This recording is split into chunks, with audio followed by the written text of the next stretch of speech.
Welcome to 30-Minute Reviews. I am Adam. So, there's something that's been kicking around in my head for a little bit.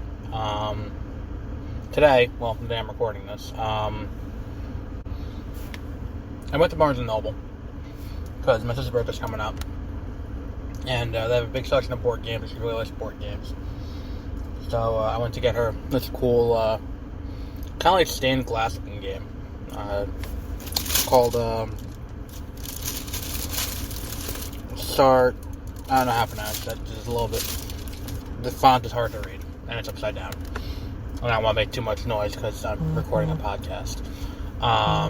So while I was there, I saw this book. And the one that I saw was not the one I bought. I did end up buying one of them because it was on softcover and only $10. So I figured I'd pick it up and try and read it. So let me put this out on Front Street. I don't know what I'm talking about. A lot about what I'm going to talk about is I have proximate knowledge. I've seen social media reception to it, but there's very little of this that I've actually indulged on my own. And I'm going to read one of them today, or over the next few days. But it's not really something that I've really gone deep with yet in a lot of these cases. So a few months back, I think it was on an episode of Fat Man Beyond, Kevin Smith revealed that he was working on Kingdom Keepers for Disney+. And it would have been a launch title for Disney+. And then he was finally able to talk about how that ended up not happening. And I remember thinking, like, oh, that sucks. It was a cool series. Because I did read that one back in the day, because I went to Disney World in 2006. And at the time, Virtual Magic Kingdom was a thing. Like, it was an actual online, kind of like an MMO. More like Club Penguin than like RuneScape. More like Neopets. Somewhere between Neopets and like Club Penguin. Or like there were games, or like, it was like, Postopia, or the one from General Mills that they had that was like Postopia, or like Webkins, something like that. And you could buy exclusive stuff with real money at Disney World in this shop that was, on Main Street. And it was a cool thing. It was, it was pretty cool for its time. And I felt like I was, it felt cool. And then they had this book series that came out with it, Kingdom Keepers, which is about these kids who are doing this new thing at Disney, which is like holographic tour guides. And before it sounds like I'm jerking the book off too much without acknowledging what the book is, yes, the book is basically a lengthy commercial for what's new at Disney World, at the Disney World Resort. Because it featured like the Mickey stuffed animal that interacted with various points of interest in the park, and it, things like that. It was very much a big selling point for Disney, Disney Virtual Magic Kingdom. But the book series is pretty good, and it's like they faced off against the villains who had come to life overnight and were trying to take over the park, and it was a pretty cool book series, and they did like 8 of those books. Disney Before Dark, Disney After Midnight, and each one focused on a different park and a different character, and, the kids had lives outside of school, so it was a cool kind of mix. So, that's all cool, because eventually the point of the book was to sell people on going to the park. Kevin Smith gets tapped to create the show for Disney+. He creates a treatment. He starts assembling a writer's room. Disney ends up pulling the plug, according to him, because he was using too much IP in the story, which, on one hand, it's like, it's Kingdom Keepers. It's very hard to use too much IP, because using a lot of IP and interacting all the IP is kind of the point. And, like, that exists, yet at the same time, Kingdom Hearts also exists, which is a lot of IP. It could be interactions across the IP, because that's something that's unique to, like, House of Mouse, where it's, like, you never really see Aladdin interacting with, say, Alice from Alice in Wonderland. That was kind of a big deal there, but almost nowhere else did that happen, besides House of Mouse. And I think that, that ended up getting canceled.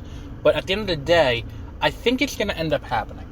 And the other thing is, I from what I've seen of Kevin Smith and how he tends to act, I can tell that, like, he would tend to lean deeply into the IP, which the books really, they did and they didn't.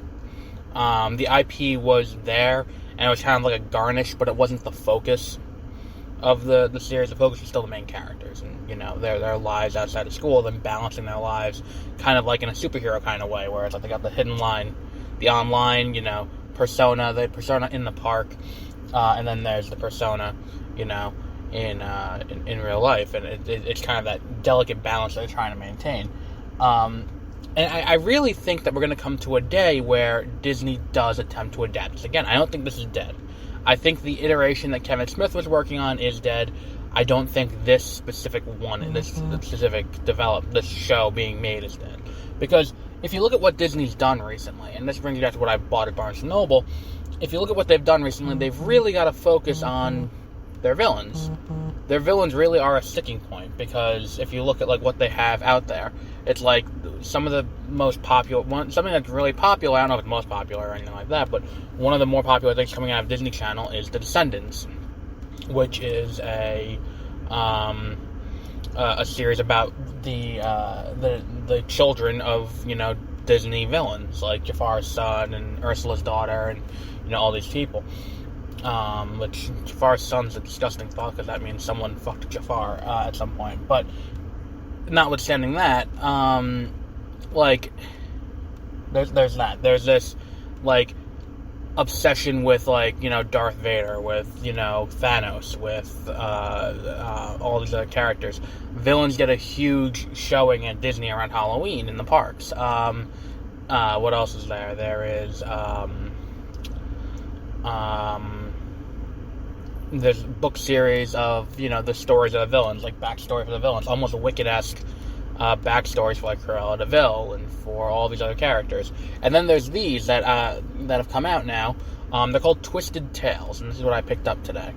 I picked up, I think it's the first one. I'm not 100%. And it's kind of an anthology series about, they're kind of like what-ifs, in a way, from what I can gather, because on the top of each one of these is what if, and it's the basic premise of the book. It's the selling point, the pitch of the book.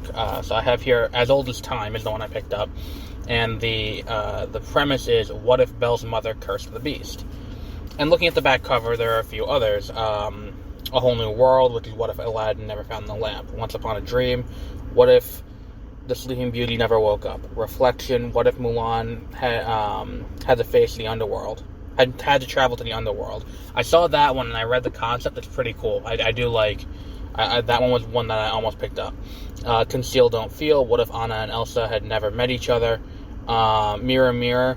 What if the evil queen poisoned the...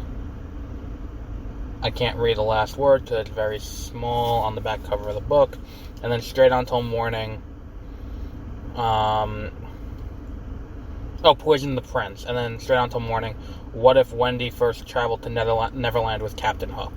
And it's kind of like dark takes on these, you know, Disney classics. And that's something else that, like, and if you look at the board game section, one of the things that, like, I picked up recently was Villainous, the board game, which is, like, you have to achieve the final goal of the villain. And it's like, it sells pretty well because there's 2 expansion packs and a Marvel-themed version of it. So obviously something's going right there.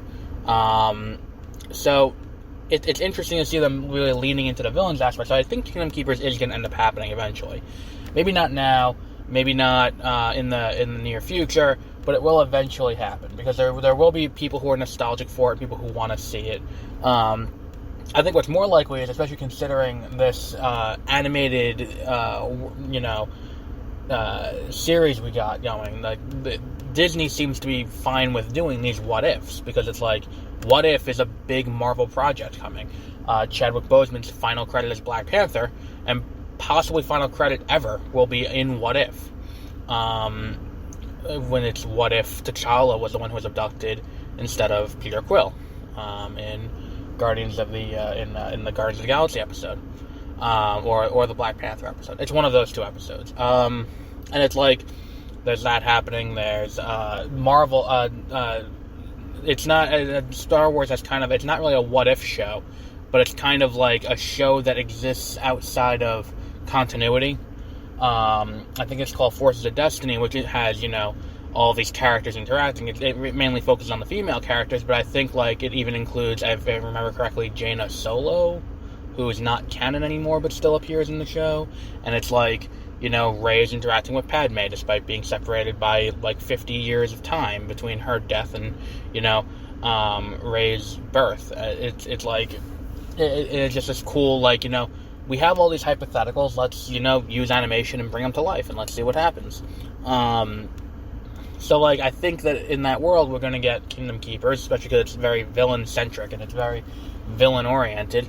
And I think we can also get, what's it called? We can also get, a Twisted Tales animated series, also with Star Wars, whatever. Just an interesting thing, and I will eventually do a review of this book when I finish reading it, but we'll talk about that more in the future. So, until then, have a great rest of your week.